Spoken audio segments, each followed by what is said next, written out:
Alright, this is Avatar Aang, The Last Airbender movie trailer. I'm just kind of looking at the animation here, and I'll be real, I haven't really seen this show. I watched a few episodes decades ago when Avatar was on Nickelodeon, but it looks like the characters are all grown up here. My first impression so far is how the characters are very on model.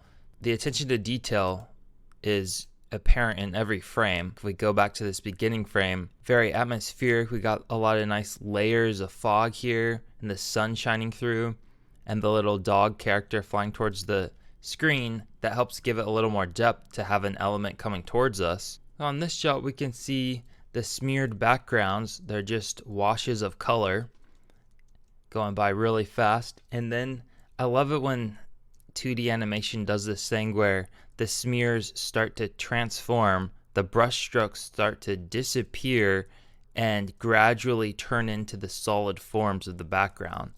So these stretched brush marks start turning into the trees and mountains, and you don't really notice that unless you go by slow frame by frame, but it's a very cool effect to show the speed. Now this to me almost feels like 3D, but I think these are possibly just a bunch of 2D assets drawn on multiple layers, and it's kind of giving this 3D effect how it's all parallax moving. It's always a little bit difficult to convey wind. I mean, how do you animate something invisible? It sort of takes on the shape of like water. It's very flowy, and also fire.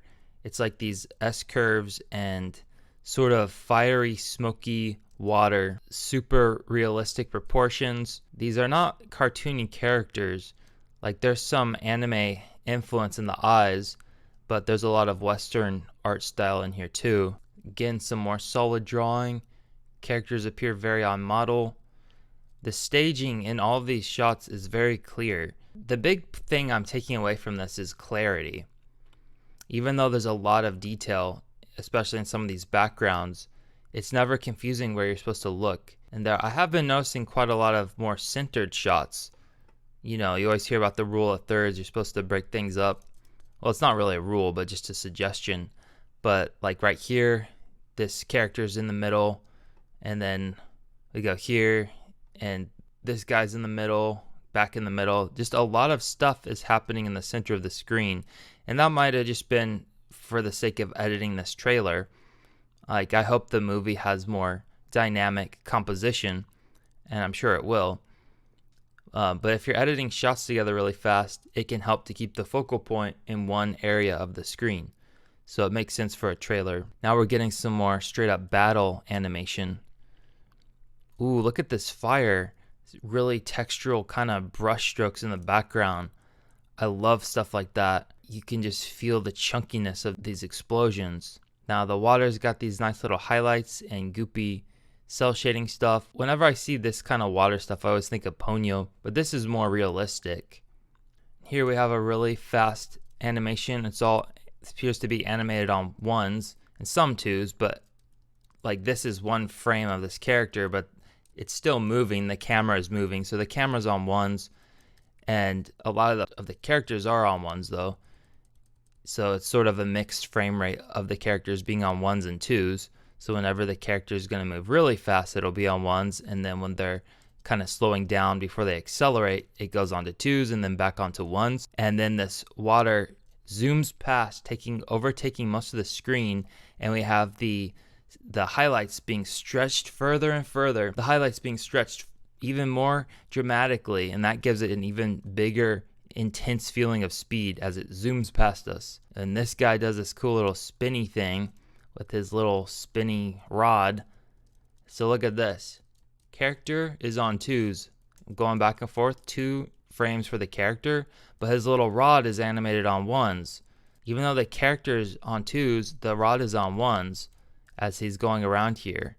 And that makes it, the rod has this little light trail behind it, sort of like a motion blur, to give it more readability. Because if it was just a stick with no motion blur, it would look all stroby. But the motion blur helps bridge the gap between the spacing between the frames so that it just glides across the screen. You can really feel that. And then we get oh, I love this impact frame. Look at this. Oh yes, I love this kind of stuff. We get this impact frame, and then the colors invert. And this creates like a lightning flash, and that is very powerful to look at. And then he just turns into a little blob of color and then comes back to his regular form. So if we watch this in real time, you'll feel all this intensity. So much thought went into these few frames, and it goes by so fast, but boom, you feel that. You really feel that. And then they're jumping into a whirlpool. Some more framing of these characters. More effects. It's good that they're focusing on effects, since, that's kind of the point of these characters' abilities. So we got to see some good example of effects animation in this trailer. Yeah, let me know what I should look at next. Any kind of new animated trailer, video game trailer, or just an anime fight scene, or any kind of scene. Someone recommended me looking at a scene from the old 1980s Ghostbusters cartoon.